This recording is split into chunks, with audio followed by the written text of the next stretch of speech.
नमस्कार दोस्तों। आज हम बात करेंगे एक ऐसी प्रथा की जो समाज में दिनों दिन फैलती जा रही है। पहले हमने बात की थी आटा शाटा, जिसमें एक लड़की का व्यापार होता है। समाज में बहुत सारी प्रथाएं हैं और वो शुरू तो किसी कारण विशेष से हुई थी, परंतु वर्तमान में वो बढ़ती जा रही है। उसी में एक प्रथा का नाम है नाता प्रथा। वैसे तो नाता शब्द बड़ा अच्छा लगता है क्योंकि इसका मतलब है दो को जोड़ने वाला, परंतु जब इसके प्रथा लग जाता है तो ये बन जाता है नाता प्रथा। और वर्तमान में राजस्थान में बहुत ज़्यादा ये प्रथा चल रही है और इसका खामियाजा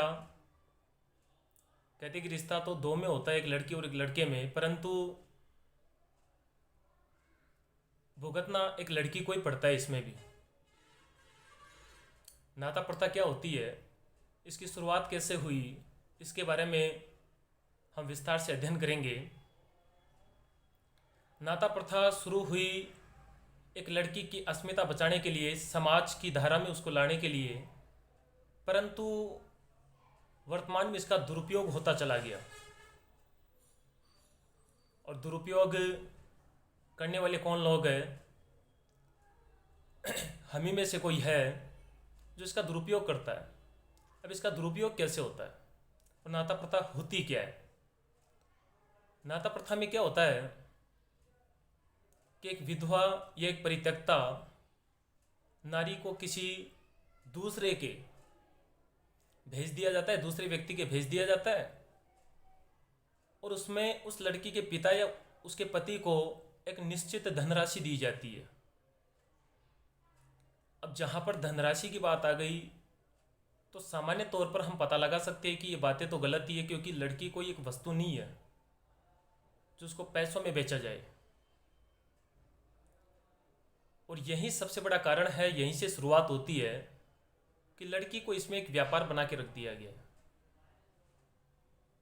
इसी व्यापार में क्या होता है कि वस्तु का लेन देन होता है, उसी प्रकार से एक लड़की का लेन देन होता है। वही आटा साटा में लेन देन होता है और वहीं इसके ऊपर भी लागू होता है नाता प्रथा। और राजस्थान में तो कुछ जातियों में विशेष रूप से ये प्रथा बहुत ज़्यादा चल रही है। सरकार इसके ऊपर ध्यान इसलिए नहीं देना चाहती क्योंकि जिन जातियों में ये प्रथा चल रही है उन जातियों में उनका वोट बैंक है। परंतु एक शिक्षित होने के नाते हम सभी को विचार करना चाहिए कि जो प्रथाएं चल रही है ये कैसे बंद होगी। कम से कम इनके ऊपर लगाम तो लगे। भाई हम कोशिश भी करेंगे तो एकदम से बंद नहीं होगी, परंतु फिर भी प्रयास किया जा सकता है। अब इसमें होता क्या है, नाता प्रथा में ऐसी कौन सी बातें हैं जो वास्तविकता से गलत है और समाज एक नारी को एक व्यापार के रूप में इस्तेमाल करता है, एक वस्तु के रूप में। अच्छा, सबसे बड़ी चीज़ इसमें जो कार्य होता है उसमें कानूनी संरक्षण भी प्राप्त नहीं होता है। गांव के ही कुछ लोग, जिनको अपन पंच कह सकते हैं, गांव के कुछ प्रबुद्ध लोगों के द्वारा ये फैसला ले लिया जाता है कि फलानी स्त्री फलाने के घर जाएगी। अब इसका दुरुपयोग कैसे होता है? कई बार क्या होता है, पति जीवित होता है और पति जीवित होने के साथ लड़की दूसरे के वहाँ जाना चाहती है। पति भी इसलिए भेज देता है क्योंकि उसको पैसा मिलता है। अच्छा, इसमें जो पैसा मिलता है उसको झगड़ा राशि बोलते हैं। इसमें जो पैसा मिलता है उसको झगड़ा राशि बोला जाता है। और इसको सामान्य बोलचाल में नाता प्रथा को पल्ले बांधना भी कहा जाता है। और उसमें पूर्ण रूप से लेन देन होता है।